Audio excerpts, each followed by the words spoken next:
This is episode 258 of the Reel Me In, a movie podcast. On this episode, Chase and Joel will take a look at Mortal Engines, the film where they famously just saw the teaser trailer and nothing else beyond that. Joel will have his mini review of Spider-Man Into the Spider-Verse, all that and more on Reel Me In.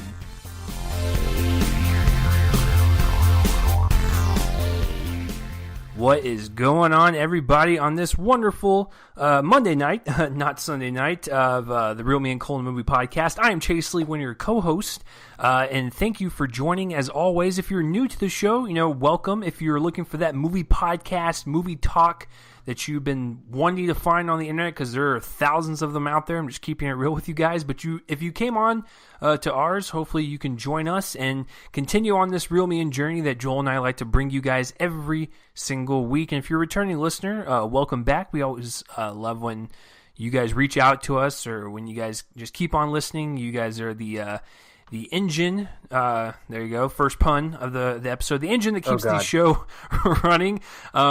But yes, before I turn it over to my co-host over there, if you guys could share this episode, like it, subscribe to the channel feed on CastBox, iHeartRadio, all that good social media stuff, please do that and spread the word about this podcast. And speaking of the Joel over there, Joel, how is it going? It is the holiday season, if you will, and we're getting really close to our 3-episode assault on our listeners. It's coming up here in a couple weeks. I can't wait to do that and start the new year fresh. But what's been going on in your world over there? Yeah, quick note about all of that. Of course, to remind listeners that we're taking a week break. Chase is going to be out of town next weekend, so we can't record on Aquaman then, but we are doubling up. We're talking about Aquaman and If Beale Street Could Talk. Certainly one of our most anticipated movies of the year is in that episode. And then it's interesting because we're recording that we're recording that first, and that will drop on the 30th. Then we're recording our top 5 most anticipated of 2019, which will drop on the 1st. And then we're going to be joined by Mark Dusick again to record our top 10 favorite movies of this year, which will drop on the 31st. So it's kind of weird. We're recording all out of order. But yeah, it's been an eventful week. Originally, my grandparents were going to be coming down, partly to celebrate a birthday and partly just because it's the Christmas time. But unfortunately, my grandmother was put in the hospital with a low blood count for most of last week. She's out now. She's doing fine. But that kind of caused my mom to need to go up there to Missouri where they live. And her brother, she has a twin brother, and they have a birthday this Wednesday. But things happened. Again, she's fine. It was a bleed, and they got it under control. Other than that, just been kind of working like crazy at work, watching movies like an insane person all week, screeners and catch up and all of that jazz. Yeah, so certainly an eventful week. And I'm glad that your grandmother's doing well. It seems like this year has been very unkind to us with our grandparents because I told Joel this, but I mean, if I didn't tell you guys, one of my grandmothers passed away in September, so it's just like, man, this year has just been very rough on our grandparents. So stop it, 2018. But maybe 2019 will be better. What's really funny about the catching up on screeners, like you mentioned, it's rough, man, because you get all these the stacks of movies, and you're like, man, I gotta squeeze in all of these. And I'm typically the critic group member to where I don't really have to review them, but if you go on my YouTube page, I basically assaulted my subscribers with like review after review after review because I wanted to do catch up, and I didn't want to leave anything out because you guys have to understand. Joel is the type of person that scares the crap out of me because he is way better at what we do than I do. And Mark is even more intimidating because these two guys are actually going to make it in this industry. I'm like an average moviegoer. I watch, I guess, more than the average, but I don't really consider myself as like a hardcore reviewer, and I'm just very grateful to get these screeners. So I just feel like it's my obligation to review it for them if I can, and throw it up there. And so it is definitely the season that just keeps on giving. And now we don't have any more screeners coming; they've kind of stopped. But we've gotten a pretty good stack this year. I even sent some over to Joel, to where one of them, being Cold War, that doesn't even open. I actually got this email today, so I'll just tell it live on air. It doesn't even open in Dallas until January 25th. So Joel and I got to see it a couple months beforehand. So that was nice. Yeah, it's been a pretty good week. Just kind of getting ready to go to Vegas this weekend. My brother is having his bachelor party there, so that's going on. And then Wednesday, seeing Welcome to Marwen, and then Thursday is good old Waterman. I can't wait to see Jason Momoa as Waterman. It's just it's gonna be so Waterman. Good. Waterman. He drinks water. That's all he does.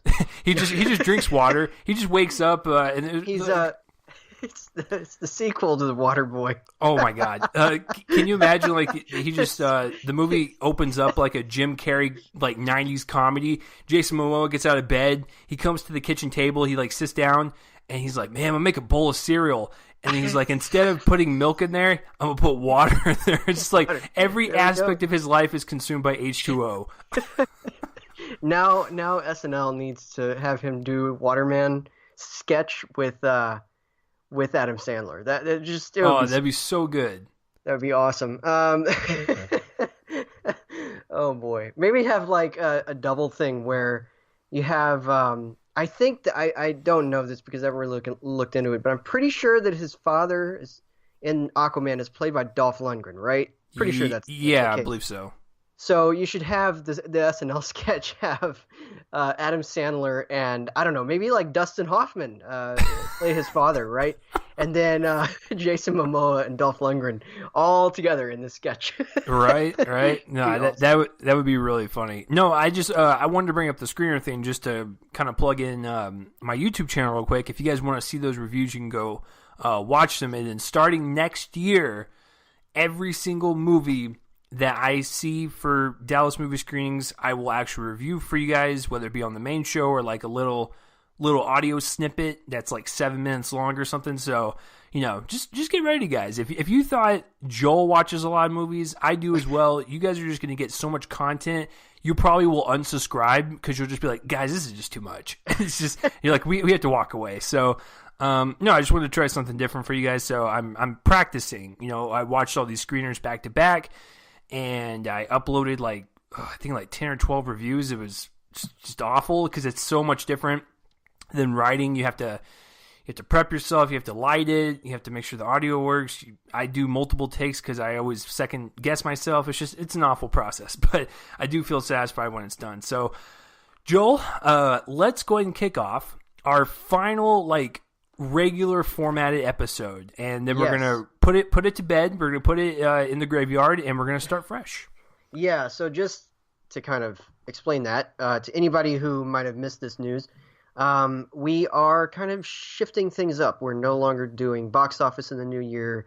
We're switching the trailers and news segments because I am no longer going to be watching or covering trailers, except for the like Star Wars and stuff, big ones, yes, but not the regular amount. And this week is very light, just happened to be. But anyway, and then so it'll just be a bit of a shorter broadcast from now on because of that. But we do have some news to talk about, and this is kind of the last gasp in terms of.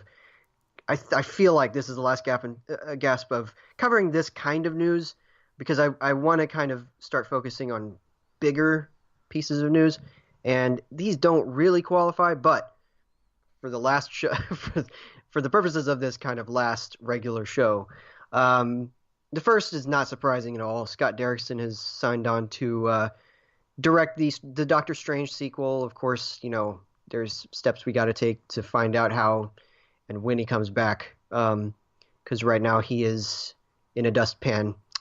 But yes, of course Derrickson would come back. I mean, he directed the first one. It was, not like was it one of the enormous big successes of Marvel? It was kind of a mid-range for them, right? Terms of it was a little better than the mid-range one, but I think the worldwide numbers kind of capped out around the same number as Ant-Man and the Wasp, which was like high 600s, I think. Yeah, that sounded right.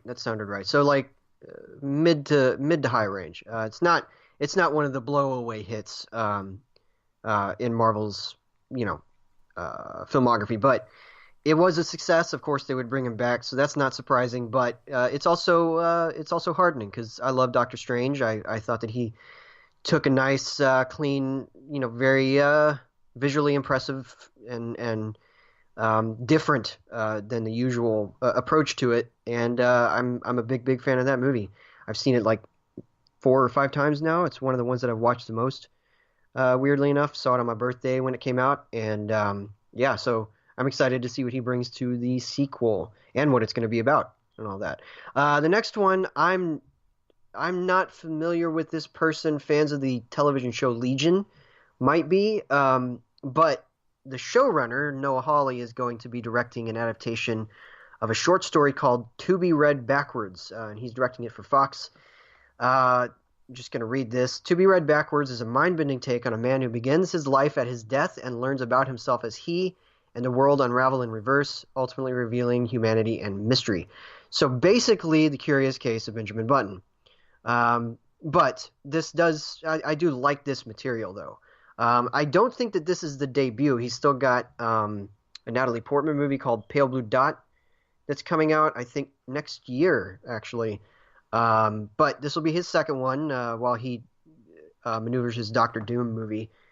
But yeah, so it'll be interesting to see how well Hawley takes this on. I'm not familiar with Legion. I know I need to watch it. I don't have time for television shows, but I know that he's a big name right now because of that show.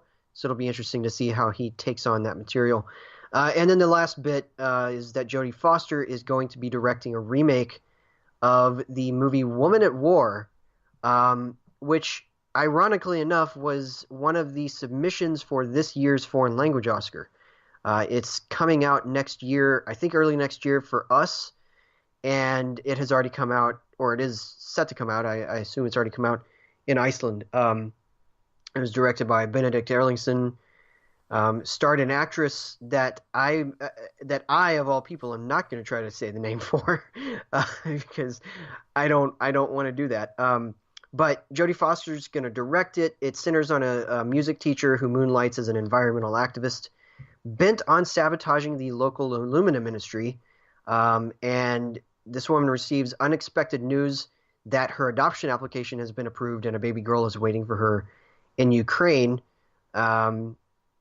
And a bunch of government agents close in on her identity. Sounds like a really interesting, intense experience, something that Foster is certainly familiar with in terms of the films that she's directed and also acted in.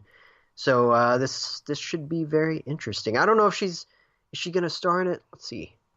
Yes, she's going to star in it as well. So she's directing herself in this. Should be interesting. The last movie she directed was Money Monster, which I liked quite a bit. I know that a lot of people didn't, but I thought it was clever and smart and well paced. So certainly on the edge of that, considering it was also a suspense piece, I'm excited to see her take something like this on. So, what are your thoughts about all of these? Yeah, I mean, the whole Scott Derrickson thing, that makes total sense. I mean, they brought Gunn back for a sequel. They brought Peyton Reed back for a sequel. Ryan Coogler, now Scott Derrickson, the Russo brothers. It's just, if you make a good movie for them, it makes boffo box office business, then you're going to bet your butt that Marvel's going to be like, yo, can you come back for the sequel? Now, it is very different this time around versus like when James Gunn got hired on for the sequel, or when the Russo brothers came back after Winter Soldier doing the Avengers films. It's different now because we don't know their fates yet, and so now we're just kind of sitting there going, okay, So Black Panther 2 is coming back. Doctor Strange 2 is coming back. We don't know, so that makes it's more like anxiety-inducing at this point, to where it's just like, I just want to see Avengers Endgame because I need to know what's going to happen. And so, but that makes perfect sense. He did a great job with the first one, very psychedelic and trippy, which is exactly what the Doctor Strange comics are like, and I thought he did a pretty good representation of it. The Noah Hawley thing, okay, if I start a TV show and I like it and I'm watching it, I'm just like, all right, yeah, this is really good. For some weird reason, I don't know what it is. I think one of the Men in Black do the flash in front of my eyes, and I just forget I saw it, because I will drop it, and then 5 months will go by, and I'll be like, wait a minute, I watched like 6 episodes of that show, and I really liked it. I need to finish it. I have seen the first, 4 episodes of Legion, and it's a really good show. If there was any show to represent X-Men type of characters, I think that was probably the best way to do it. And Dan Stevens does a really good job in it, and so does oh my god, Joel, I'm blanking. Aubrey Plaza. Yeah, Aubrey Plaza. Fantastic job on that show. It's really, really well written. So that makes me excited for anything he does. As far as Jodie Foster, believe it or not, besides the Black Mirror episode that she directed, the only thing I've ever seen her direct was Money Monster. And, from the way this movie kind of sounds, this new one, it sounds kind of thriller-ish. And if Money Monster is a hint at what she can do in the thriller, suspenseful kind of genre, then yeah, sure, I'm down. I need to watch more of her filmography in terms of directing. I think she's a great actress, but I need to see more from her in terms of filmmaking. And so I will give it a shot, because Money Monster was my first, kind of introduction to her, and I thought she did a pretty decent job. So I'd be totally down for it. Very cool. All right, I completely agree with you on all of that. I think it's really good news. All right, so now we have a bunch of casting news, and I'm going to cut this into 2 parts, and I'm going to build up to the big one. So I'm not going in the order that I sent it to you, Chase. But the first part is going to be the ones that are single actors being added to projects, and so this first one is not an actress that is not particularly a name actress yet, although she's definitely talented enough to be one at some point. I feel like her career needs sort of this kind of breakthrough. Julia Garner is on the show Americans. She's been on Maniac.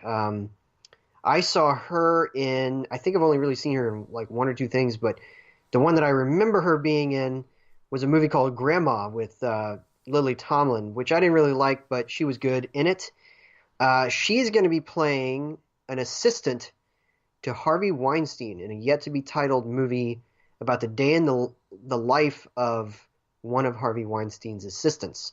Weinstein himself has not been cast yet, but we know that it's going to be Garner as the assistant. We know the director is going to be Kitty Green, who I believe this is her first narrative feature, although she also directed the documentary Casting John Bonet. And so I think that this is going to be her first movie that is not a documentary. So it should be interesting to see how that turns out. It's coming from It's coming from producer Scott McCauley and James Schamus. James Schamus works a lot with Ang Lee, so that's an interesting pairing. And she's also on Ozark, by the way. I forgot about that. But anyway, I like this. I like this whole idea. It should be interesting, and it'd be nice to see how Garner does in a big role like this. The next is more Birds of Prey news. Of course, we've had a lot of news about the casting in this. Ewan McGregor and such, Margot Robbie, Mary Elizabeth Winstead, several other people, and we've gotten the title, which is is really, really weird. It's Birds of Prey, and the Fantabulous Emancipation of One Harley Quinn. That is the full title of the movie, apparently. And it's now got a secondary villain in Victor Zsasz, and he's going to be played by the great Chris Messina, who is potentially my personal Best Supporting Actor winner for the year 2009. Yes, over that other guy, for the movie Away We Go, in which he was absolutely phenomenal in every single way. I love this guy. I've always loved this guy. He's one of the best actors working right now. He's got this interesting air about him of a guy who loves to feed his ego. I think that those are the best performances that he tends to give, but he is also capable of a lot of compassion in his characters and conveying that. He's just one of the best working right now. So I love the guy, and can't wait to see him as a totally different character from what he usually plays. This is really interesting casting that Warner Brothers is pulling here, and I can't wait to see it. So, and it's a different kind of Victor Zsasz than the strictly villainous one than we know. He's very depressed. He's tried to commit suicide. He becomes addicted to killing after that. So it'll be interesting to see what happens. All right, and then there's Constance Wu, straight from Crazy Rich Asians. She is going to be in, and I'm reading it here, a pregnancy comedy that doesn't have a title yet. But get this, Wu will play a young woman who finds herself in a unique situation when she becomes pregnant with twins by different fathers. An actual rare occurrence known as, okay, I'm going to try this. Superfecundation, which, I don't know, that was originally the title of the screenplay, but they probably were like, no, let's not call it that. Anyway, and then also, that comes from Screen Gems, and at the same time, they've got Naomi Harris has signed on to a movie called Black and Blue, which is a police body cam thriller. She'll play a rookie cop in New Orleans whose body cam captures a murder by a group of fellow officers, and those cops who are corrupt proceed to hunt her down over the course of a long night. Now, I'm very excited for this pregnancy comedy with Constance Wu. It just sounds like a real winner in terms of just the premise is a lot of fun. It's got a new director in terms of she's done work in the Hollywood scene, but I think that this is the first time she's directed something, and it's Kimmy Gatewood, who stars in the show Glow on Netflix. But this other story, this Black and Blue movie, okay, I'm certainly curious. I'm kind of hesitant, though, because the director is Deon Taylor, who is not great. He made the spoof comedy Meet the Blacks a couple of years ago, which was awful. Terrible movie. And he's also the director of this year's movie Traffic, with Paula Patton and Omar Epps, and that movie was really bad. So I don't know, man. I don't know. Maybe this will be the thing that kind of breaks him through to actually good filmmaking, because right now he uses cinematographers who light everything with this weird grungy kind of it's very visually unappealing. So I'm cautiously optimistic, because that's definitely a story that has some relevance to today. The whole idea of body cams in general right now is certainly in the zeitgeist. So that requires some finesse, and I haven't been like, it hasn't been proven to me that Taylor is the guy to do that. But anyway, I know you didn't see those movies. Are you excited for that one? Based on the premise? Are you talking about the Black and Blue one? Yeah. Yeah, I think it's an interesting premise, especially since I work for the cops. I think any movie that can take anything that like cops use or whatever and like use it to like to its advantage in terms of storytelling. I think that's fantastic. And I'm not going to sit here and be like, oh, all cops are fantastic, because trust me, they're not. And so I think exposing this stuff is actually really good, because you've been hearing a lot of stuff in the news with like all these body cam footage being discovered that like, oh, what they were saying was actually false, and the person that they shot or beat up or whatever was innocent. So I think body cam footage is pretty important. I think putting that into a movie could be something kind of really special. We haven't really seen a powerful police drama in a long time. So the last one I can remember that was actually good was End of Watch, and that was several years ago. So yeah, I think that sounds like a great idea. All right. Now, I just wanted to get your thoughts on that real quick. But anyway, that leads us directly into the big news, which is that Pixar's new movie is kind of coming into frame. That is Onward, which is going to come out in 2020, March of 2020, which is interesting release for them, because I don't think that they've had... Have they ever had one come out before the summer? I mean, if they have, it's been a while, and I guess I don't remember. Right. I'm trying to think, because I'm pretty sure they haven't.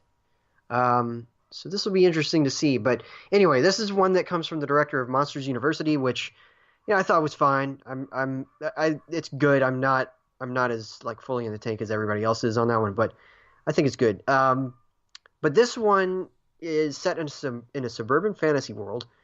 It introduces us to two teenage elf brothers who embark on an extraordinary quest to discover if there is still a little magic left out there, which is a really fun little premise. And it has a cast, or most of its cast has been announced. And the two brothers are going to be voiced by Chris Pratt and Tom Holland, bringing together some Marvel bros. And some other characters are going to be voiced by Julia Louis-Dreyfus, one of the great comic voices of our time, and Octavia Spencer, who is just delightful. So, that's certainly big news right there. Pratt's no stranger to voice work. He's Emmett Brick, whatever, in the Lego movies. I forgot his name, but I know it's Emmett something. And Tom Holland's got Spies in Disguise coming next year. Octavia Spencer has previously she had a voice in Zootopia. Louis Dreyfus worked with Pixar on A Bug's Life, so it's a long time coming for them to come back together. And I love all these actors. I think that it's really impressive. So what are your thoughts on all of these? I guess mine is Black and Blue. But yeah, I think that's probably my favorite one. But I do love the Pixar cast. As much as, sometimes I think Disney will make some really dumb movies or really just kind of, remake stuff and not really try anything new.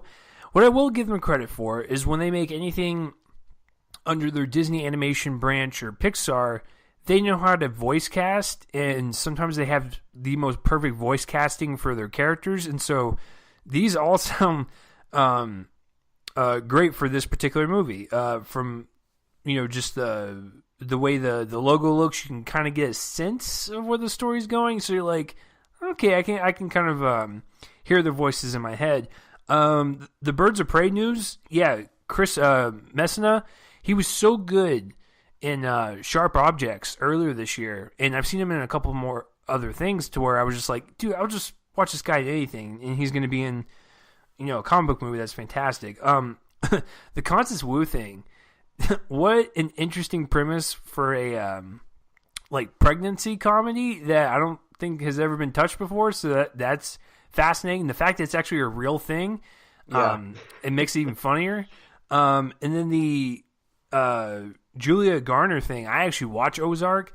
It is one of the best shows that Netflix has on there, and I fully support this idea. Whatever she wants to do, I'm all for it. And to do something as challenging as this, considering it's kind of taboo to even say his name on the internet now, that's pretty ballsy. To go from pretty highly acclaimed show to do something kind of risky like this. So I hope it pays off. But I like all of this. But yeah, I think the Black and Blue is my favorite.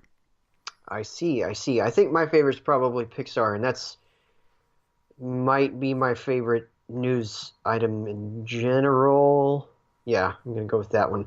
All right, guys. So, last before the trailers is my weekly Oscar beat, and I'm covering 2 categories this week since we won't be on next week. And then beyond that, I'm doing 2 categories a show until they announce the nominees on the 22nd of January.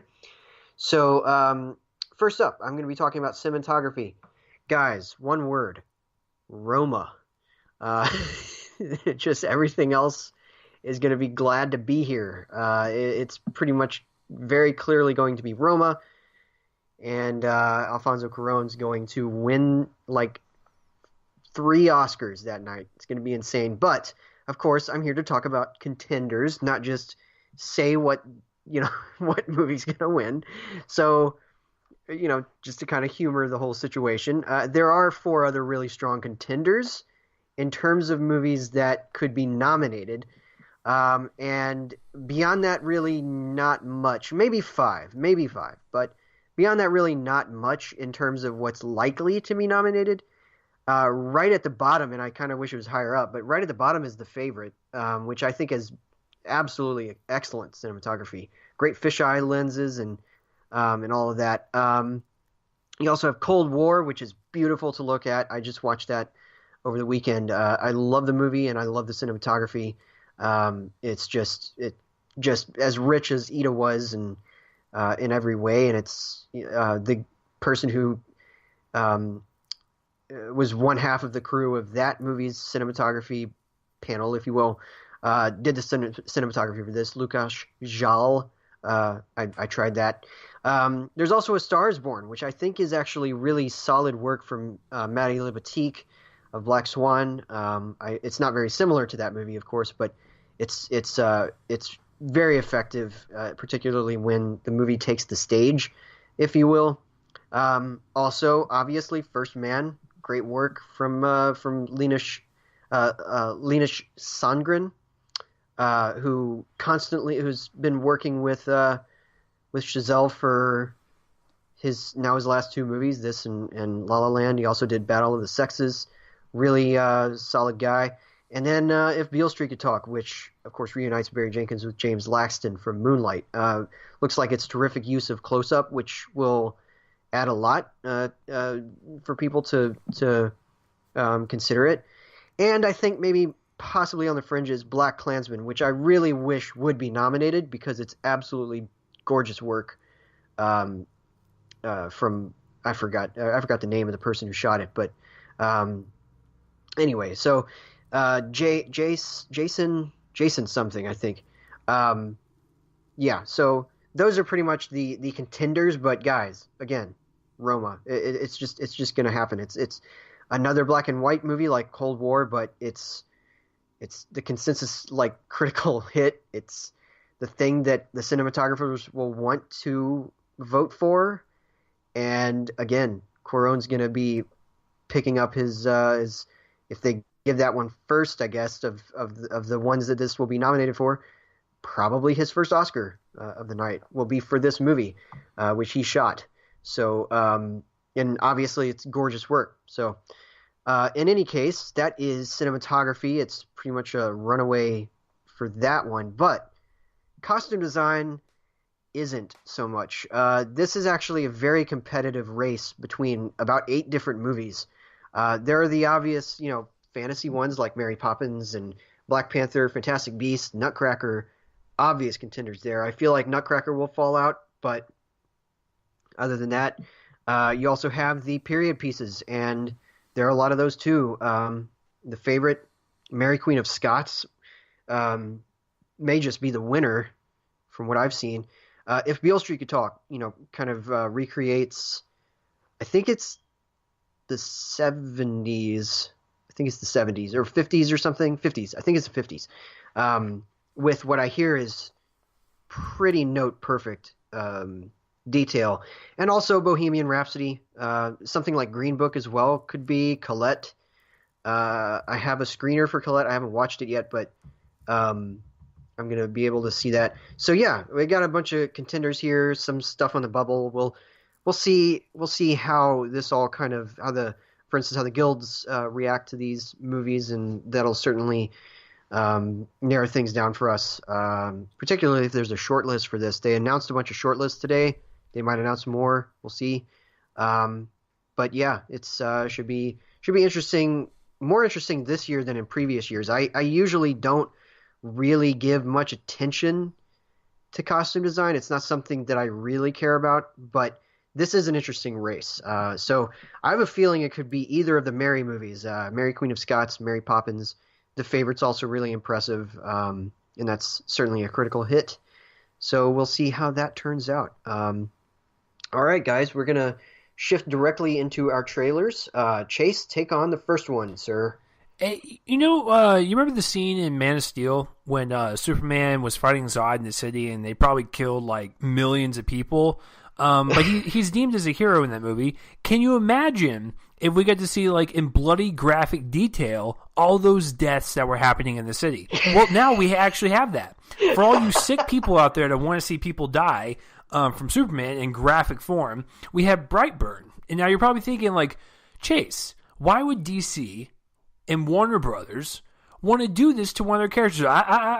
The cool thing about this movie, it's not even Warner Brothers. It is from Sony, which, by the way, just something a little thing I want to say about them before we begin. I did not like Venom, but it is huge at the box office.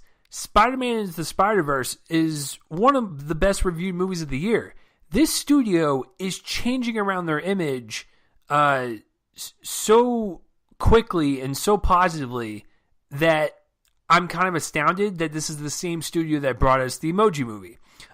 So Brightburn comes from Sony, and it is exactly Superman if he were to crash land on Earth, grow up, and something is kind of off with him, where it looks like he's going to go kill people. And if you're Elizabeth Banks, who plays the mother in the movie, do you kill the kid? Do you not? That's the type of, moral questions we have to ask ourselves while watching this. Two things about the trailer that I love. One, everything. Two is the fact that they completely flexed James Gunn's name so long and so striking and just kind of like in your face that I almost got up and cheered, because they're just like, from the visionary behind Guardians of the Galaxy, which, by the way, he didn't even write this or direct this. He's just producing, right. But they're flexing his name. His brothers actually wrote it, but they're just like, from James Gunn, the guy who got fired. It pretty much is what they're saying. Anyways, this actually makes total sense that I'm gonna go and just call it the Gunn family film. Did this type of movie. If you guys have ever seen James Gunn's Slither or Super, I need to see Slither so badly. Dude, Slither is so much fun. Slither is a throwback to the Killer Tomatoes from Outer Space type of movies. It's so much fun, and he is so good. Everything about that movie is my kind of thing, and I just haven't watched it for some reason. You need to watch it, and then at the very end, this is not going to make any sense to you, which is great, because you're going to be like, what? When you see Michael Rooker look as disgusting as he does at the end of that movie, you're going to be like, this is just really impressive. Because it is one of the most bonkers, third acts I've seen in a 2000s horror film. It's so good. So if you guys have not seen Slither or Super, please go treat yourselves. But that's what James Gunn likes to do. He likes to be a part of homages or horror films that are, have been done before, and he wants to put his own spin on them. Once again, did not write this, but his brothers wrote this, and I will guarantee you that James gave them notes on it. There's got to be a similar kind of there has flair. To be. If it runs in the family, I mean, it just makes sense. Yeah, it would. Yeah. If you don't ask your brother who has made successful films like this for advice or even a look over on the first draft, then you're stupid. So with Brightburn, to go back to my first point, which was everything. I love it. It looks exactly like Man of Steel. I think it's amazing how they got like the color palettes down, the set design, even the cinematography, and it's even shot like Man of Steel, but it's definitely a little bit more darker to kind of capture the atmosphere of a horror film.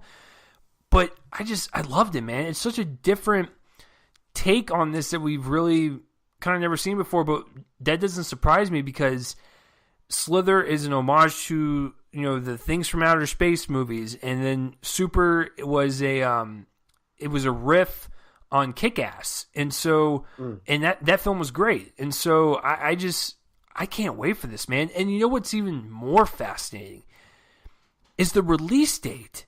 It comes out Memorial Day weekend of next year. I'm going to call it right now. Do not quote me on this, but I'm going to make a bold prediction, Joel. I think it's going to obviously lose to Aladdin that weekend, but I think this is going to be one of those kind of sleeper hits. It's going to catch everyone off guard, and with the year of horror of like It Chapter 2, we're even getting like the Joker movie. We're getting a couple more from Warner Brothers. Like, I feel like this is going to be one of those movies that's going to hit theaters. Not a lot of people are going to watch it because I'm like, oh, it looks like Superman. But then the word of mouth starts, and you're going to get all those people that are just hungry for an R-rated horror film, and this thing is going to explode in theaters. I really do. I wouldn't be surprised if it has longer legs than Aladdin. It might not make more money or whatever because Aladdin is Disney, but I wouldn't be surprised if in the long run, in terms of, relative to each film's budget, this one has longer legs and does better than Aladdin. I think, like, not in terms of just straight numbers, because that would be impossible. Yes. Relative to their own budgets and expectations, yeah. Yeah, because this movie costs like $5. I mean, yes. that's what James Gunn does. If he's not doing a Disney film, he makes movies for like pennies on the dollar. That movie that came out last year, The Belko Experiment, that cost maybe $5 million, and I think it grossed like 20 or 30, so it actually did very well. So, so I mean, Joel, did you? Well, first of all, let our listeners know out there, because you have not been on the podcast for that long, but what did you think of Man of Steel, and do you think this is a good idea to kind of take that aesthetic story and twist it into this genre? I'm a big fan of Man of Steel. It's probably still my favorite DCEU movie. I think it's the most consistently good one. There are problems with it, but fewer problems than with the other ones. I like this approach. By the way, this is my favorite trailer of the week. Just coming out with it, our first one. Yeah, same. Yeah, they're good trailers, all three of them. We have three to talk about, but they're all good trailers. But this is the best one. It just looks killer in every way. I love the premise. I love the just throwdown, kind of throwback, no holds barred kind of approach they're clearly taking. This is the kind of premise that needs an R rating. It needs to be grungy and grungy and gritty and whatever. But it also looks polished. It doesn't look like it looks polished in positive ways. It really looks good. And it's certainly interesting to open this against something like Aladdin, but it is kind of perfect counter programming too. To have something like this, so that kind of not to pigeonhole Aladdin, because there's a lot of appeal there in the story, but that one's clearly going to be for families, and if a couple wants to go to their adult movie that isn't as family friendly, then with something that has violence and all that, then this looks like it's going to be the perfect kind of balance to that. And so I like that, and like you're asking, I think that this approach is really interesting to, it's very clearly Superman, even though they don't name him. And, it's very obvious. It's remarkably similar to how the Superman story plays out, if it isn't. So, I mean, it's just crazy. So, yeah, it looks crazy awesome and do you know who weird and do you know who the MVP on that movie is? Who? The copyrights lawyer. Like how right. did you approach this person and was just like, yeah, we're gonna do Superman, and they're gonna be like, well, obviously you can't do this, you can't say that, you can't do this, and they're like, okay, so we can do that, but we can just change it to this, and it's like they literally went around every copyright in the book for Superman to make this movie, and I just want to know who was responsible for that. Yeah, that must have been a week or so of work trying to figure out right. all of the, like, he must have been pouring through the screenplay like, okay, but we can't have this here, because I'm sure that the uncut screenplay has a lot of like stuff that actively cribs from Superman, like the one of the drafts. So it's like they're reading the script and it's like, listen, you call the alien Kal-El. In Man of Steel, it is Kal-El. I'm pretty sure that's similar. It's like, no, it's Kal-El though. And they're like, all right, fine, we'll pass on that next one. Right, exactly. Yeah, that's great. All right, guys. So our second trailer is Farmageddon, a Shaun the Sheep movie. Guys, Shaun the Sheep movie from a couple years ago, I think it's 2015, was adorable. It's the character, the kind of the thing here is that they don't actively speak. They just kind of grunt. We get the story through the visual components, and it was a good gambit. It's a solid little movie. It was kind of oversold in terms of the critical response, which I think it's like at a 99 or 98% on Rotten Tomatoes, and the average rating is probably somewhere in the 8s. I'd have to check that, but I'm pretty sure that's the case. This is sort of kind of a sequel, mostly just a spinoff, but it's sci-fi tinged. It's basically the characters are caught up in an alien invasion kind of plot. And guys, this movie looks adorable and sweet and funny and charming and everything that Aardman animation movies are at their best. It definitely looks like it's going to bounce back from Early Man from earlier this year, which I thought was a disappointment from them, at least a bit of one. And looks to at least be in the league of something like Shaun the Sheep movie. So I'm really looking forward to this. It looks funny. It looks just like a load of fun. So, Chase, are you familiar at all with the Shaun the Sheep movie or anything regarding that? So I am familiar with it. The problem is I never watched it. Okay. But I heard nothing but great things. I heard it was like the perfect family movie. I also heard that there's like little to no dialogue in there, which is impressive because can you imagine bringing your kid to it and they sit down through the entire thing and they're like, wow, there was like not one word uttered and they were paying attention. It's fantastic. Yeah, literally the only words we hear are sung by a song that's pre-existing and it just is included in the movie. There is literally no dialogue. If they ever interact with each other, it's like through grunts and miming things and whatnot. Yeah, that's awesome. I mean, and I want to check it out because I love Aardman. Like Joel and I grew up with Chicken Run. Like that was like the first like film that was explosive from them, and that happened when we were kids. And so I have a deep love for that studio. Not everything has been a hit for me. Like Joel said, Early Man was a disappointment from both of us, and I walked 6 miles for that movie because that was back when I didn't have my have a car, and I took the train. I had to get off, and I walked several miles for that, and I stepped in mud, and I had to go run across the highway. I almost got killed for a decent movie. I'm not doing that. That was embarrassing, especially if I would have died. Chase is still scarred from that. Yeah, can you imagine if I died, and then they're just like, what was he doing? Oh, he was going to see Early Man? That's unfortunate.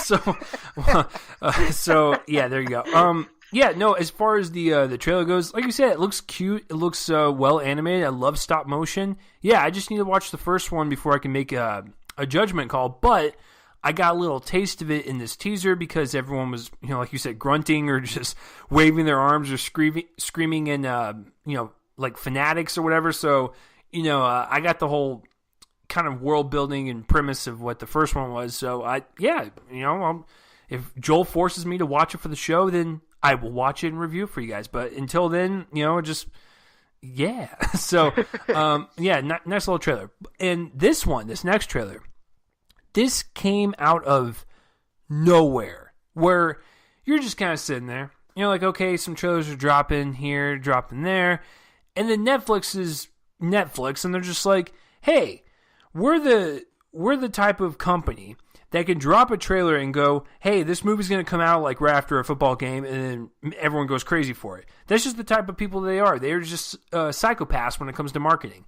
So they just dropped this trailer. I had no idea this was even existing in terms of a movie, but this one's called Triple Frontier. And the basic plot is there's 5 special forces operatives that kind of reunite to pull off a heist.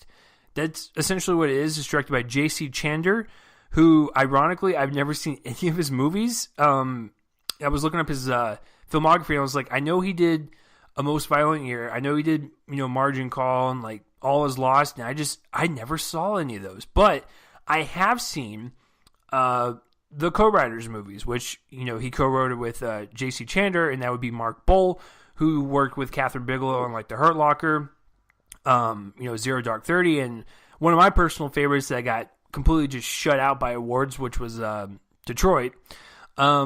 So this one, it's got. Thanks for reminding me of Detroit. I'm just kidding. Oh God, I hate that the movie is just completely brushed away by the intelligent minds of a Joel and a Mark.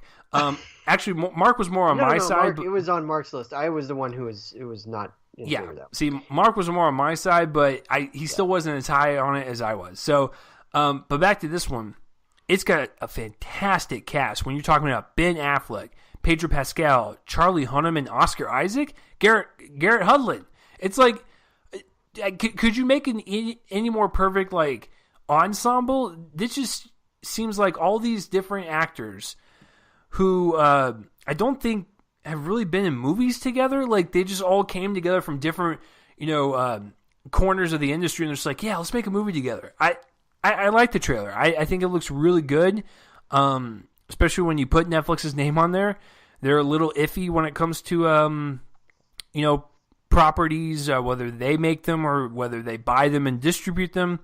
They are a little hit and miss on the movies. I will not lie. I think they do a better job with their TV shows. But this looks like a promising movie, and I love me a good heist film. A.K.A. the one that got snubbed out of award season this year, Widows. And I have no idea how that happened, but that's a whole other thing. Yeah, that's like Joel and I can rant for 4 hours on a podcast about that situation. It's frustrating, but heist movies, I absolutely love them. And of course, Ben, he's not a stranger to this. With like The Town and Argo, those were more kind of suspenseful thrillers, and so I think with him, it looks like he's leading the charge in this movie. I think that's perfect because he kind of led the charge in both of those movies. So, great cast. I think there's a great team behind it, even though I haven't seen Chander's work. I think this looks really good. So do I. It looks solid. I'm mostly in it for the cast. Yes. The premise is fairly typical. I do like good heist movies, but it's not like it's a new one. But it is a great cast. Ben Affleck, Oscar Isaac. Garrett Hedlund and Charlie Hunnam have recently kind of proven themselves to me. I found them bland in the past, but Hedlund was great in Mudbound last year, and the same thing last year. Hunnam was great in The Lost City of Z, so I'm in for them now. This doesn't have a U.S. release date yet, a drop date, does it? Did they have one at the end there? I don't think they did. I think it just said coming soon. I'm looking on IMDb, and there's only France releases, but I can't imagine it's going to be too long. I feel like they'll probably circle like a March or something. I wouldn't be surprised. They usually release trailers like 2 months before the movie comes out if it's something like this. At least that's what I found. It's fairly quick. They just haven't announced that date yet for some reason. But I'm good. I'm excited for it. I've only seen one of Chandor's films, which was Margin Call, which I liked a lot. Very different kind of movie, so hard to judge whether or not this will follow in its footsteps. But Most Violent Year is a huge oversight for me, considering it's A24. I think it's on Netflix right now because there's a bunch of A24 movies, so I got to watch that. And I've heard great things about All Is Lost for ages. I really need to see that. That was at one point rumored to be Robert Redford's last performance, but then he did a couple more years of work. But anyway, it would have been. It sounds like it would have been a fitting final performance, but obviously it wasn't. But anyway, I've heard great things about both of those other movies that I haven't seen. But Margin Call was very good. It really surprised me. Very kind of cerebral, very intelligent, very suspenseful. Great cast. Another example of that. So definitely got to see it. And The Most Violent Year has a really good cast. So got to see that one. And so certainly looking forward to it. All right, guys. Time to go into our shared review. And it's time, guys. We did it. We watched the teaser trailer a year ago, back when it was supposed to come out way earlier than right now. We didn't watch anything else. I only saw half the trailer on accident, and I heard a trailer with my ears because I closed my eyes. But I didn't read any reviews. I didn't follow Buzz particularly strongly. I saw a few reactions here and there on Twitter, but other than that, I did not follow anything for this movie. And that movie is Mortal Engines. This is the newest film from director Christian Rivers, who has only really directed one other movie that I can find, and that is a very low-budget horror film called Feeder. I think it's called Feeder. But this is his break into the big time, particularly because this is based on the first of a series of 4 books called Mortal Engines Quartet. And, of course, this one is called Mortal Engines. So it's the first book, and it comes from screenwriters Fran Walsh, Philippa Boyens, and Peter Jackson. They wrote and one of them directed a very, very low-key, under-the-radar series called The Lord of the Rings that you might have heard of, Chase. I don't know if you have, but anyway. No, I haven't, Joel. I've only heard of The Hobbit. That is the only one I've ever heard of. Okay, so this is news to me, so thank you for bringing it up. Whoa, okay, you're welcome. I had to do a service. So we went in knowing nothing about the plot of this series. I never looked into the series. I knew vaguely knew it was based on something, but never looked into it. And the premise of this one takes place about 1,100 years from now. I think it's about the 3100s, something like that. Europe is a wasteland. Apparently, humanity has brought itself to the brink, and they need, for some reason, to have put their cities onto big platforms that move. They're called predator cities, and they eat smaller cities in order to become larger, which absolutely makes no sense whatsoever if you even think about it for 1 second. But anyway, pushing past that, the plot against this backdrop is that we follow a young woman named Hester Shaw. Years ago, her mother was killed by a man named Thaddeus Valentine, and she is plotting her revenge. She almost gets her chance. She's interrupted, and she goes on the search for both Valentine and also an all-important jump drive that will put it into his destructive plan, which involves something that does something else that's very explosive, shoots a lot of light into the sky, and does something to structures that I have no idea what's happening, even though I saw it. It's very confusing, guys, what that machine does, actually. I have no idea what it's trying to do. It looked like it was trying to both destroy a wall at one point and also destroy it and then put it back together. I don't know what's going on there. But anyway, that's his plot. He wants to destroy stuff with a big thing called a Medusa. It's her job to find and kill him and stop his plan. So yes. Uh, as you can see, I'm kind of struggling to remember the points of the plot to this movie because, unfortunately, in one way, our big gambit here to not follow any sort of buzz for a movie or watch trailers beyond the teaser didn't really pan out in terms of having done that to a good movie. I mean, it succeeded in another way, and I think Chase will agree with me on this, that if you take the quality of the movie out of it, it did succeed because what we've done is we went into a movie completely cold, and came out of it having a completely unbiased and like unfettered reaction, unfettered to any sort of expectation that we might have had. We just had the expectation of watching the movie. That was it. And it was kind of exciting. And I'm going to be doing that pretty much all of next year. So I guess this was good. This was a good practice run. And honestly, Chase, just to ask you this question real quick before I hand it over to you for your part of the review. Did you find it difficult to do that for this movie? I don't think so, only because I didn't have any emotional investment into the property. Right. So it's just kind of like one of those things where like I knew it was based on a book. It's more geared towards the YA audience, to where I was like, yeah, I'm not interested in it to begin with. I am for the Peter Jackson and Fran Walsh aspect, but other than that, I could care less. And so that actually made it easier to not watch the trailers. Right. Yeah, we were just intrigued by the literally the image in that teaser trailer of that city, London, walking toward. That's such a weird sentence to say, but London walking toward this girl. We had no idea, and that's kind of what drew us to this decision because we were curious, what's going on here. So we decided to do this thing, and of course, then I think it was supposed to come out in August. It was a late summer thing, and then they moved it back. Yeah, I mean, I didn't find it difficult at all, and in fact, it's kind of nice that I didn't because, again, I'm going to be doing this for almost everything next year. So at least everything that I haven't seen the trailers for yet. Our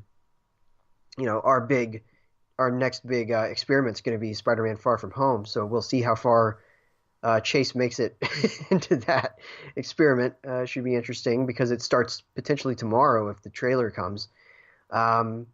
But yeah, so anyway, pushing past that because, of course, that's all extracurricular. It's not actively tied to the movie's quality. Chase, I will hand it over to you now for your review. What did you think of Mortal Engines? Okay, so, when we didn't watch the trailers, Joel's correct. We went in cold, and I hadn't felt that excited for a movie in a long, long, long time. But Joel's also correct. It does not negate the quality of the movie per se. It's just like, hey, we're going in cold. Whatever comes at us, we're going to absorb. We're going to walk out of the theater.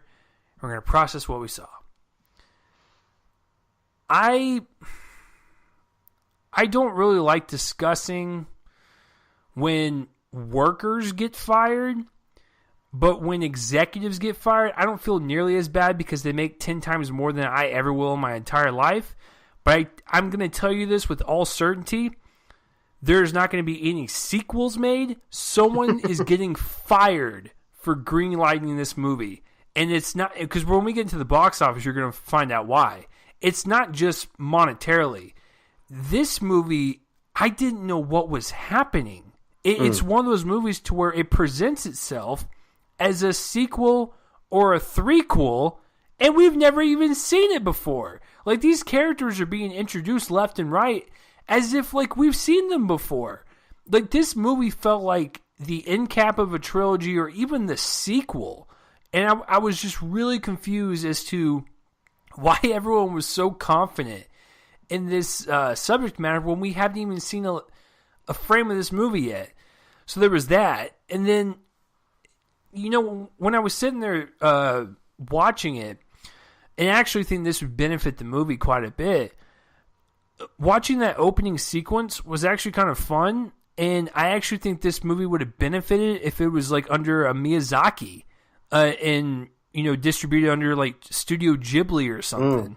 Yeah. Because it actually plays out like the kookiness and the zaniness of like a Howl's Moving Castle, or like a Spirited Away, like that. The whole vibe of this movie felt like it would have benefited more if it was animated. I don't know if I'm the only one that's brought that up, but I feel like this movie would have succeeded way more, because another problem with the characters being so confidently introduced to us is that we don't have any connection towards them. There's a disconnect for that entire 2-hour long runtime, and I was so confused as to why the robot was the most emotionally compelling character. And we got that backstory for maybe like 30 seconds. Joel knows what I'm talking about. Joel, you remember the green-eyed robot? Played by Stephen Lang, of all people. Oh my god. Great actor. Great actor, but why? You could have gotten anyone for that. Yeah, it was so weird because there was a disconnect between every single character, and the dialogue and the exposition felt so factory kind of produced and like ham-fisted, to where it was like, okay, this is the scene where we're going to sit down our characters and they're going to explain to us this really forced in cheesy backstory. And even the main character is just like, ugh, don't tell me your sad stories. And then she's like, all right, let me tell you my sad story. Like 10 minutes later, and you're like, oh God, like why? And you just, ultimately you just don't care. And this movie's not a complete failure. Believe it or not, this movie to me is just like a huge, big bag pile of blah. There's just nothing there. It was a movie that started and it happened and then it ended, and I was like, I don't feel any different. Now on a technical level, besides some of the shoddy green screen work, I actually think the VFX work isn't bad, and it does kind of capture this imagination of like I said, this kind of zany, kooky world building, and there's some stuff that could be, kind of fun there, something that you can kind of relish on, especially when you get into that final battle sequence. But it's just, that can only go so far, and then there was no actors that I really even knew, and so it was just, everyone was kind of subpar, and then you bring in like a Hugo Weaving and you feel embarrassed for the guy. I gotta bring it up. I don't even care if it ruins it for people. They make a Minions reference, and I nearly wanted to cringe on my seat. I can tell you right now, Peter Jackson did not write that, and Universal put that in because they're like, oh, we own that. It's like, ugh. It's just, you feel so gross when that scene comes. You're like, was that necessary? Okay. I guess to get back to the movie, it's just, so it really happened. I didn't dream that. Yeah, no, that really happened. And it actually happened in full model form too. It was weird. You could have just made a reference, like a verbal reference, but you had to make an actual like physical thing they could look at. Like when you watch the movie, you'll understand. But to be honest with you don't need to. It's just Joel's right. It's really confusing. There's a lot of stuff happening, and like I said, the script and the directing, they feel so confident in this world building and introducing all these characters, but none of it just ever really connects for me. And it's not just the emotional aspect; it's just presenting it and really having it all come together towards the very end. It just seemed all these like little puzzle pieces that just really never came together for me, and it was just all like a lot of things going on at once, and it's just everything was kind of thrown on the screen for us to kind of absorb. But ultimately, I was like, yeah, cool fight sequence here and there, maybe some really good production design, but that's about it. It's a very blah movie. I don't think it's downright awful. I don't even think it's nowhere near good. It's kind of middle of the road for me, but I gotta like dip it way down because there's just so many aspects about it. They're just it's just not good, and I don't know. I walked away pretty cold, and I'm going to give it a C-. I don't think you should even watch this movie, even if you are a fan of the books. And that's the other thing that I was telling my girlfriend when we left the theater. This movie reminds me so much of Crimes of Grindelwald, where it plays out like a book. You have no idea what's happening because they're throwing so much at you, and it plays out like a sequel to a movie we've never even gotten before. So, yeah, it actually has a lot of similarities, except in Grindelwald, slightly better because it has better actors and some better dialogue. And this is almost like the B version of that. But I ultimately, this movie could have been saved, and what it boils down to is its presentation. And I honestly believe if this type of material were to get under a Miyazaki, I think we'd have something special and something that was different from a traditional YA novel, but that's what it ultimately came out to, was a very, very expensive YA movie that ultimately didn't really mean anything, and I do not want to see a sequel. So that's kind of where my headspace is at. It's just, I don't know, man. It's just, I would be so embarrassed if I was of a Peter Jackson or a Fran Walsh type of fame. I would be embarrassed to put my name on this, but that's just kind of my thought process. And it looks like from the box office, no one really cared about it either. And typically with like new movies, you expect maybe 75% of the theater full, and if it's a really popular film, you're going to get 100%. I am not joking. I think maybe a fourth of the theater was full when I saw it. And I was like, oh, no one really cares about this. And you don't need to waste your money on it. If you were ever curious about it, maybe a rental. But this is a theater experience that didn't really mean much, as the film presents itself in this big epic fashion, but just, I guess in the end, it's like a glorified TV movie. So, yeah. And spoiler alert, before Joel goes, he did not like it any more than me. So you're actually going to get more of a scathing review. Joel, take it away, sir. So you're giving this a C-, and I'm going one down. I'm giving it a D+. Yep.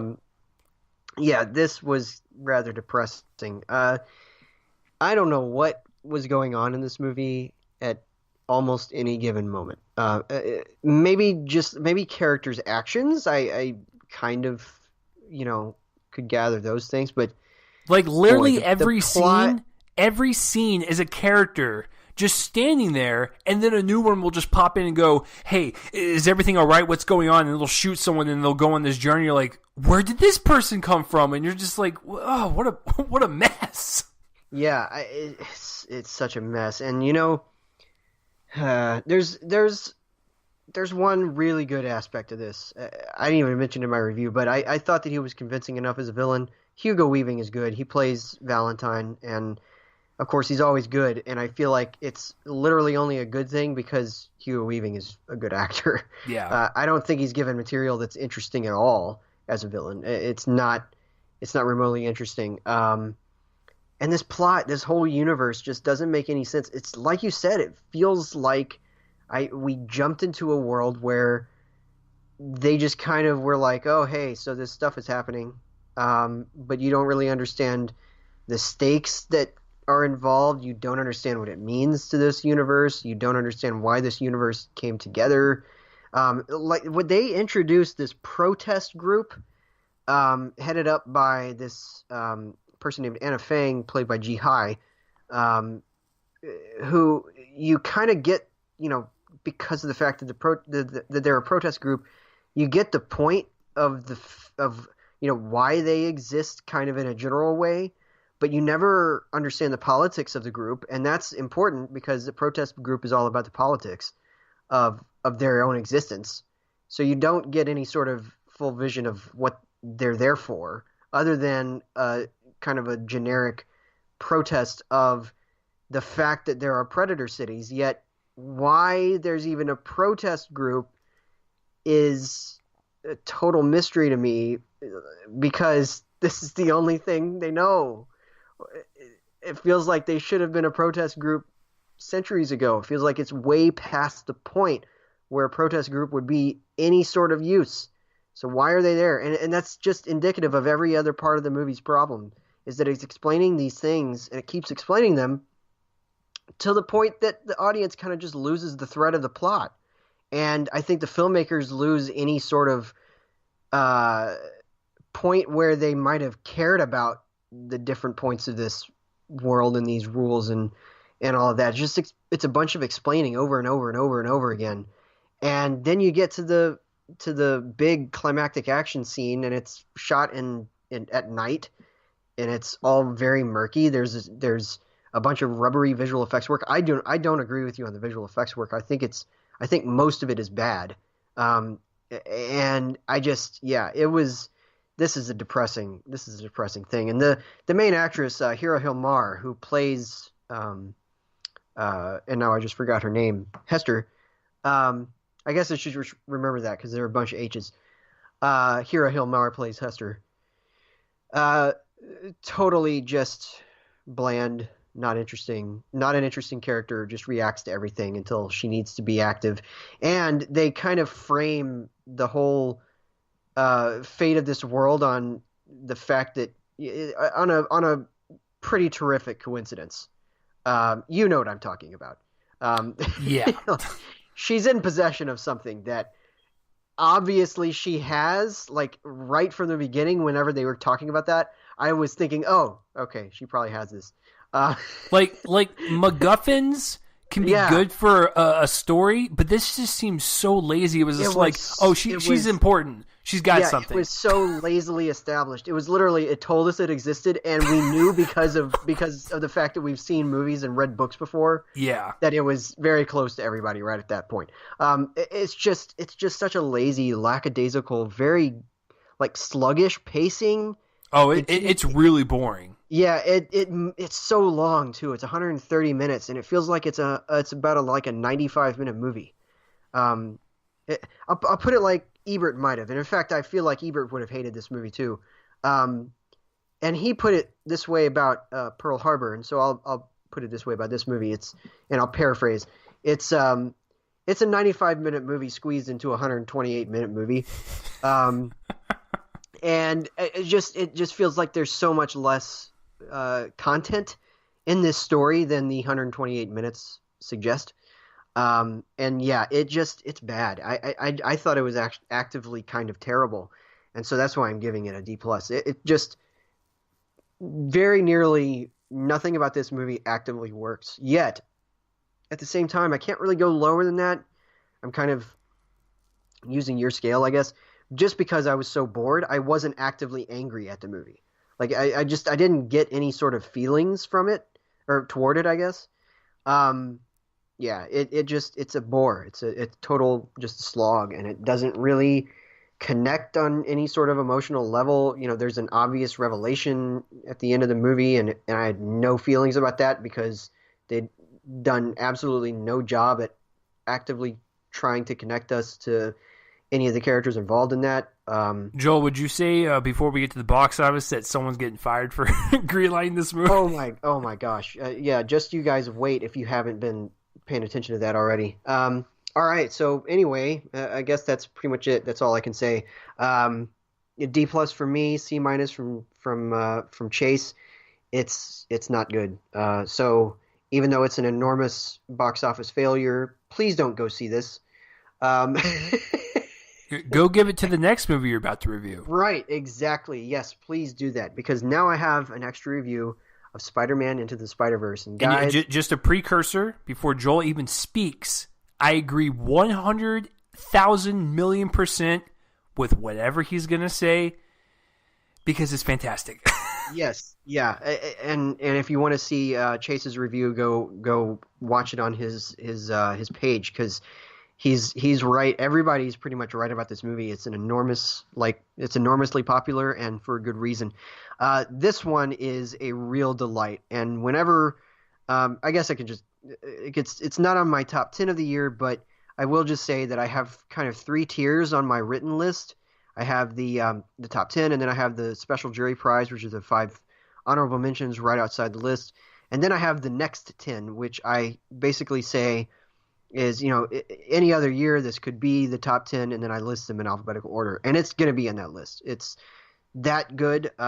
might be just outside the top 10 as well. It's kind of flitting in and out. It's probably number 15 or 16 or something like that, I'd say, in terms of if I were to extend the list, and it's that good. The story of this one is there's a lot to it. So we're introduced to Miles Morales, a biracial kid living in Brooklyn who happens upon a fight between the Peter Parker that we know, voiced here by a terrific Chris Pine. Miles is voiced by Shamik Moore, and Peter exits the narrative pretty soon into it, and I kind of had kind of gave myself a problem with revealing that just yet, but let's just say he exits the narrative in a fight with Kingpin, also known as Wilson Fisk, voiced by Liev Schreiber. So in his last moments, he kind of passes on the mantle of this particular job to Miles, who takes it on, and it involves basically who can kind of press a button first. It's not super important, the content of the plot. Instead, what we get is kind of a riff on the fact that there are so many Spider-Man iterations in cinema right now, because different portals and dimensions start opening and different versions of Spider-Man come through. So we have, of course, the original Peter Parker, voiced by Chris Pine. We have now Miles, who is bitten by a radioactive spider during a street art session with his uncle, voiced by Mahershala Ali. Also great, by the way, great performance from him. We have Peter B. Parker, who's an older, more cynical version of the Peter voiced by Chris Pine, and Peter B. is voiced by a terrific Jake Johnson in one of the best performances of the year. And then you have Spider-Ham, who is also known as Peter Porker, and he's voiced by a very funny John Mulaney. You have Spider-Woman, who is Gwen Stacy by day from another universe. She's voiced by Haley Steinfeld, having a pretty significant December with this and Bumblebee coming up. And then you also have Spider-Girl, who's also known as Penny Parker, voiced by Kimiko Glenn. She's an anime-inspired spider person, and she has a big robotic spider that's specially connected to her conscience. And you have Spider-Man Noir, 1930s Nazi hunter, voiced by Nicolas Cage. And as you can tell, that there's a bevy of creativity here going on. The screenplay is by Phil Lord and Rodney Rothman, who the latter is also a co-director on the project with Bob Persichetti and Peter Ramsey of the really, really terrific Rise of the Guardians from several years ago, switching from DreamWorks to Sony for this movie. And there's just a bevy of creativity here, both in the storytelling and in how it's executed, in this very, very self-referential, meta-referential, but not like overwhelmingly so story that, you know, ultimately comes together as a big action scene between the hero, or in this case, the various variations of hero, and the villain. That's fairly typical of the superhero genre, but it's how it gets us to that point, particularly because all of these different variations of Spider-Man are, almost all of them are kind of in-jokes, and they're jokes that work. You know, Spider-Ham is really funny, but he's also very capable with a mallet. He ends up being a good warrior in that big final scene. The cynical Peter is constantly kind of wanting to die. It's an interesting, bold choice, and there's also the bold choice of how the original Peter Parker exits the story. It's a mature piece of storytelling. There's not a bunch of kiddie, you know, like just silly stuff going on, even though there's a lot of that too. It's not just that. It's a very mature piece of storytelling, and it's also reflected in Miles' journey. This is a kid who his uncle kind of understands him more than his parents, who are voiced by the absolutely phenomenal Brian Tyree Henry as his father, who's a cop, and Luna Lauren Valdez as his mother. Kind of barely here. I wish they would have given her more time, but in any case, that's not really worth mentioning at the end of the day. It's a movie about his relationship with his father, which is surprisingly touching and, comes to mean something by the end.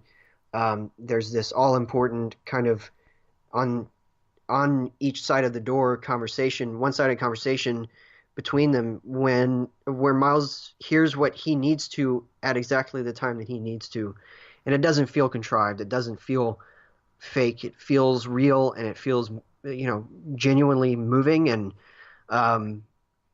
so if you want to look at it as sort of a movie about family, about the various complicated nature of familial connections, it works as that.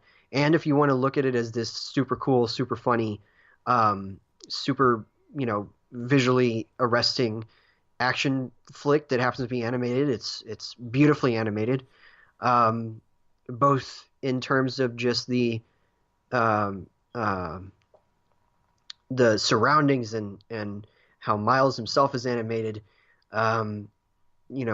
It's just great. And the film's world is kind of dot print. The character of Spider-Ham is 2D animated in the middle of all of this, with kind of a tinge of 3D there, but he's mostly 2D, and Spider-Girl is genuinely anime in the middle of all of this as well, and so it's a robot. It's expertly animated. It's the best animated film of the year in two respects. One, because it's just simply the best movie that happens to be animated, and also because it's the best animation of the year in terms of execution and style. And it just is absolutely just truly special in every way. You gotta celebrate this kind of thing when it comes along, because it doesn't come along very often. Something like Incredibles 2 is kind of working in the same genre, and as good as it was delightful. We reviewed it. It's a really good movie. This is heads and whatever better than this, in terms of how they approach the genre with this eye for kind of breaking it down to its essentials, and also kind of commenting upon some of the limitations that it has, by opening them up and giving them this freewheeling sense of fun. It's just truly special stuff. I had a great time with this. It's Anyway, one of the best things, by the way, is the voice work, and I've already kind of hinted at it. This movie, for me at least, has at least 4 of the best supporting performances of the year. Brian Tyree Henry, like I said, as the father, is absolutely excellent, outstanding here. And so is Mahershala Ali. He always kills it, and he's great here too as the uncle, particularly as the narrative has its way with that character. And then you have the two Peter Parkers, which I thought were both expertly executed in terms of the performances, from Chris Pine, who kind of appealingly takes on this character's voice.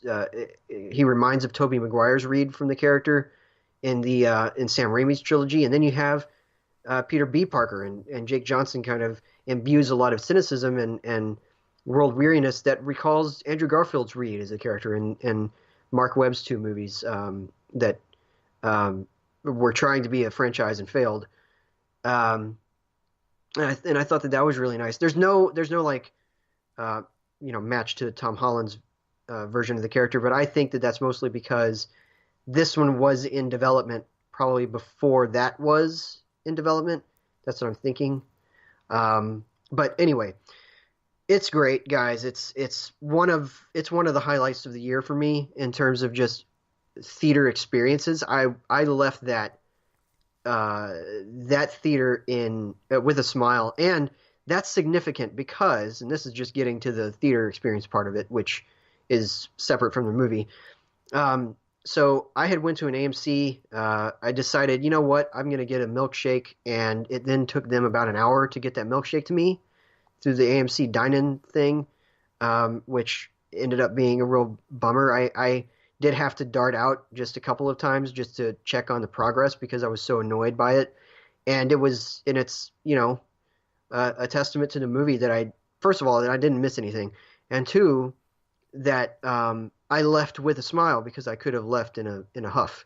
I think that a much worse movie, a bad movie, could have done that. Wouldn't have made me forget the experience that I had before that. And this did. It made me literally forget the experience, a part of the experience of going to see it, the bad part. It put me in a good mood after that. And guys, really good movies are supposed to change your mood. That's what's supposed to happen.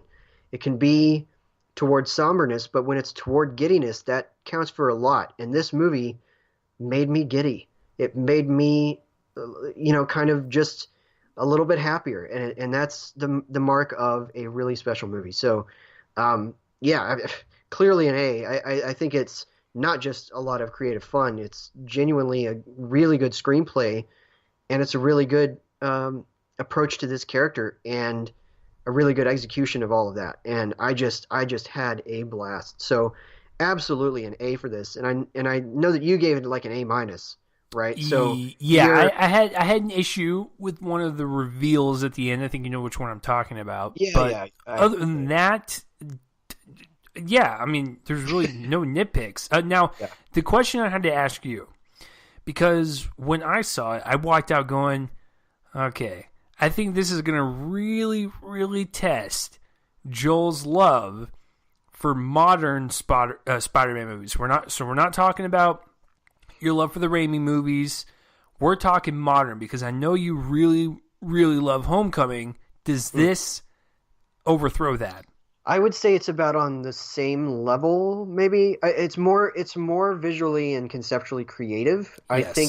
I think that in separate ways, Homecoming is about as good in terms of what it does and how it does it, but they're doing kind of different things. Um, I can't quite yet put one over the other.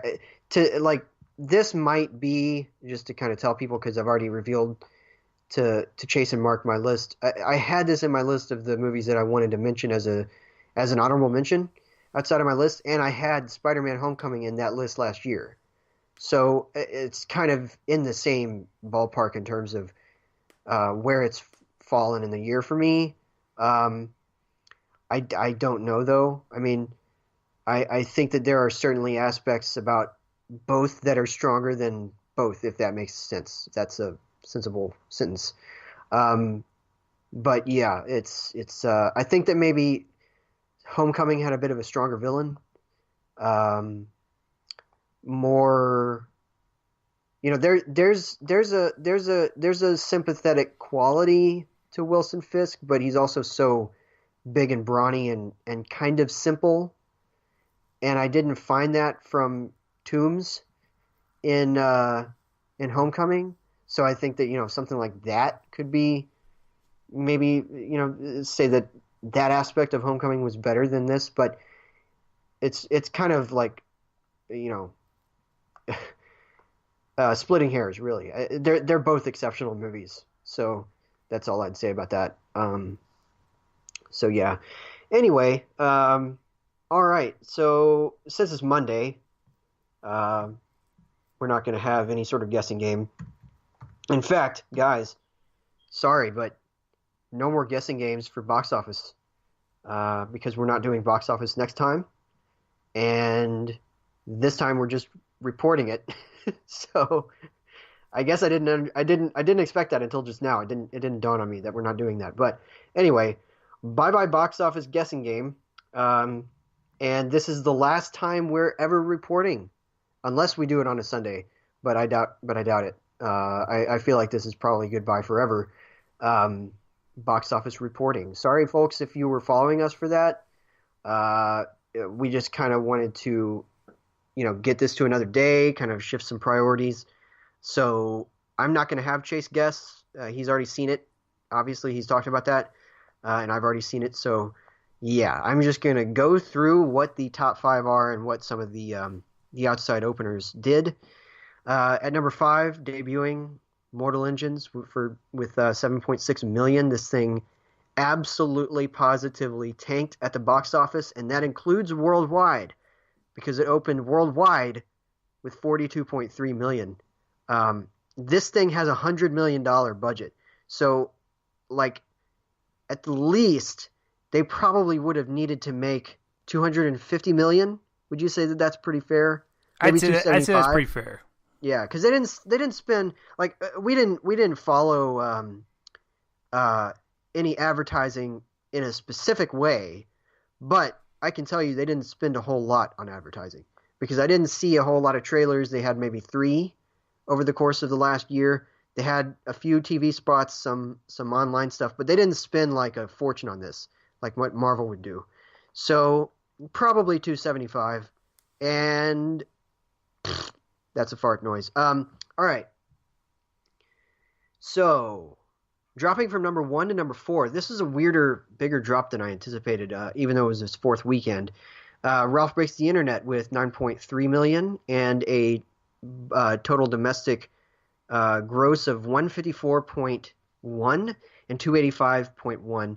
Now, weirdly enough, I mean it's a hit, but it's really not a runaway hit because this movie cost $175 million.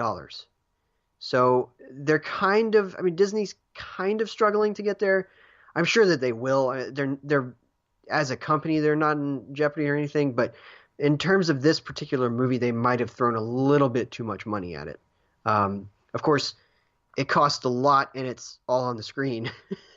There's a bunch of properties that they reference. There's a bunch of people that they bring back to voice their original characters.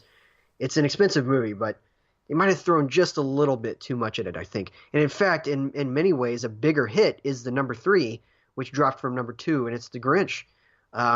It has made this weekend. It made hold on, I just lost it. 11.6 million or 11.8 million. And it's made 239.5 domestically, 374.6 worldwide, and it has a $75 million budget. I mean, we're probably gonna.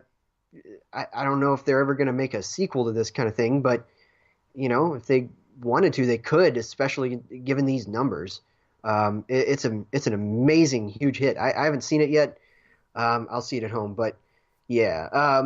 Then debuting at number two, never underestimate Clint Eastwood because The Mule opened at number two with $17.5 million. It doesn't have a worldwide total. It hasn't opened anywhere else yet, but it has a $50 million budget. It's doing okay. I'm sure that Warner Brothers is not worried. It's Clint Eastwood. And debuting at number one, yes, it is indeed Creed 2. No, I'm just kidding. It's Spider-Man Into the Spider-Verse. It made $35.4 million this weekend for a worldwide total of 56.4.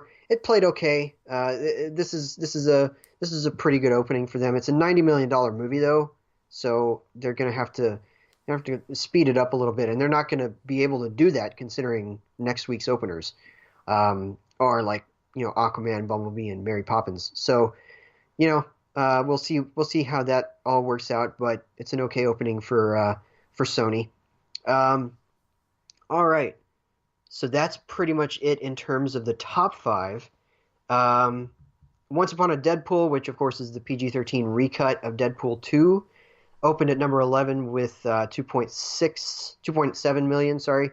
It opened on Wednesday, so its domestic total is actually 3 million. It's contributed to a $323 million worldwide number for Deadpool 2 in general, because obviously it's the same thing. It's contributing to that movie.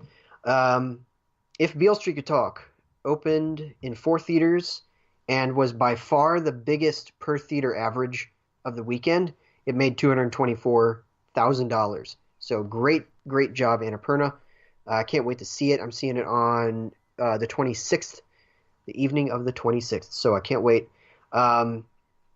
Number 38 is The House That Jack Built, which is the insanely controversial new film from Lars von Trier, and it opened with $34,000, $1,000 per theater. So they totally actually made a hit, at least in this kind of minor uh, opening like this. 32 theaters, it's pretty good for a movie like that, I will say. And then finally, one of the big foreign language contenders, Capernaum, opened in its initial weekend, made 24,000. So that's pretty good for Sony Pictures Classics. Um, Other news, I am thrilled to announce that a movie that I will be talking about in depth pretty soon, well, relatively in depth, pretty soon actually jumped up by 3 places in the top 30. Top 30. At number 30 is Shoplifters from director Hirokazu Koreeda. This is a masterpiece, and I'm going to be talking about it in a couple weeks. Let's just say that. It jumped up 5.7% from last week. It's in its 4th weekend overall, and it's made $565,000. I'm really happy to hear that. It's not like a huge number or whatever, but it's huge for that kind of movie. So I'm happy for Koreeda, everybody who worked on it. Let's see, another big jump was Mary Queen of Scots, which went from 27 to 17. It made 699,000 this week, or I guess just 700,000 this week. Let's see, Stars Born had its first big fall. It made $1 million, but fell 57.6% out of the top 15. Meanwhile, this is really funny. The Possession of Hannah Grace. Remember that movie, Chase? No, you don't, because you didn't see it. It dropped from number 9 to number 15, 62.6%. It's only made $13 million. I mean, it cost only 9.5, so it's not like it took a huge hit. But yeah, that one. And then Robin Hood dropped from number 8 to number 14. It only made $1 million, and it's made $29 million domestically and 73.5 worldwide. Guess how much it cost? I'm going to say this is another Mortal Engine situation. Yes. Yes. $100 million is how much it cost. Jeez. And they spent much more on advertising for that. So I'd say that they probably needed to make probably 300, at least a little bit more than Mortal Engines needed to make for Universal. So not great news. However, really good news. One of the best movies of the year, The Favorite, is staying strong. It stayed at number 12, and it made $2 million. So that's a pretty good news. All right, guys. Other than that, not really huge news anywhere. Bohemian Rhapsody continues to fall at in very small intervals, and it's the highest grossing musical biopic of all time. It just dethroned Straight Outta Compton. And so now you're looking at a movie that Joel disliked as one of the highest, actually the highest musical biopic of all time. Joel, how do you feel about that? I strongly dislike everyone and everything. Guys, choose to see better movies. Choose to see movies that are just as good as Bohemian Rhapsody instead of Bohemian Rhapsody. So choose to go see Mortal Engines.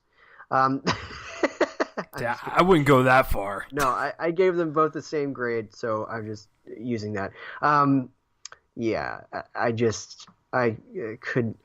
Anyway, whatever, guys. Just go see what you see, I suppose, but please support good work, not popular. All right, so that's it. Guys, we are going to be taking a break again for a week. You will hear us again on December 30th. Again, such a weird way we're doing this. Originally, we were just going to be recording on Sunday morning, the 30th, our weekly episode. So we were literally going to be recording everything backward. But that's changed as of just before the show when we decided something else. We are recording that on Friday. We're recording everything on Friday. And yeah, so it should be very, very interesting entering a new year particularly.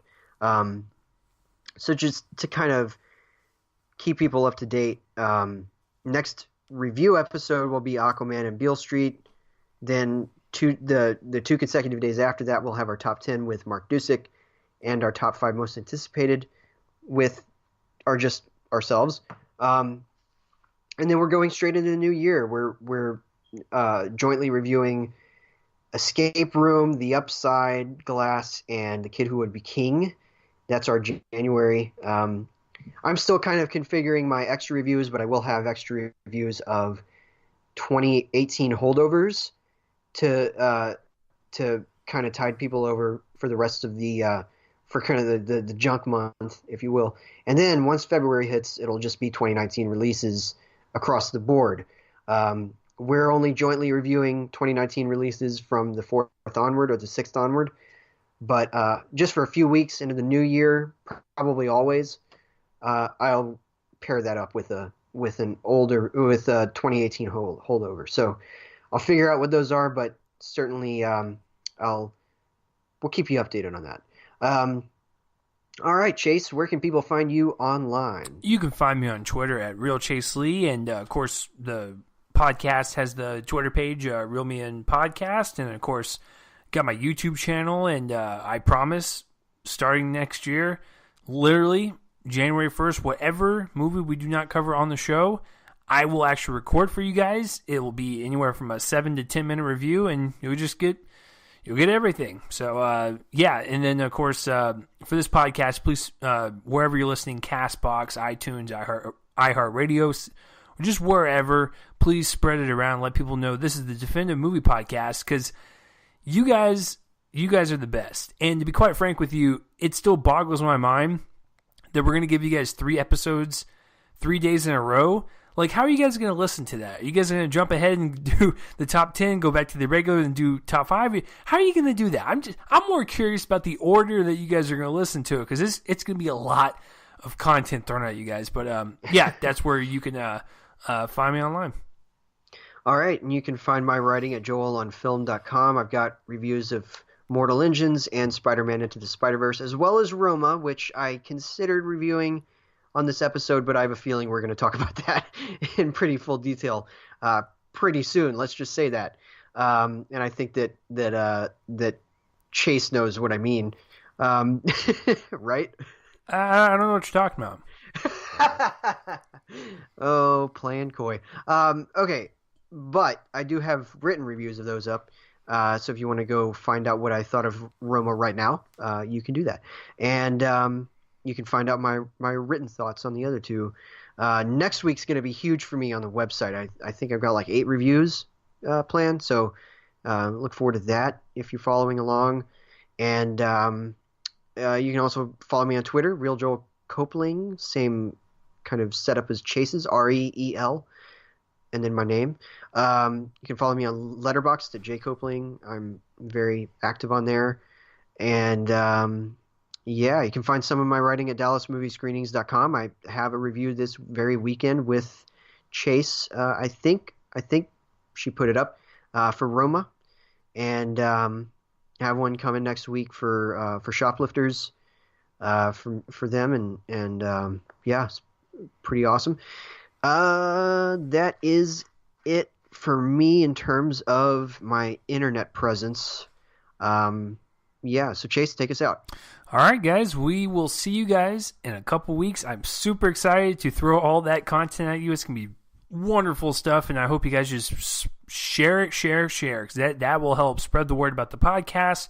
And, we'll be in conversation with all the other, big dogs out there. So thank you guys for everything. You guys are awesome. This has been episode 258 of Real Man: A Movie Podcast, episodes 259, 260, and 261, 3 days back-to-back, December 29th, December 30th, December 30th, December 31st, and January 1st. Sorry about that, but that's what we're coming at you in a couple weeks.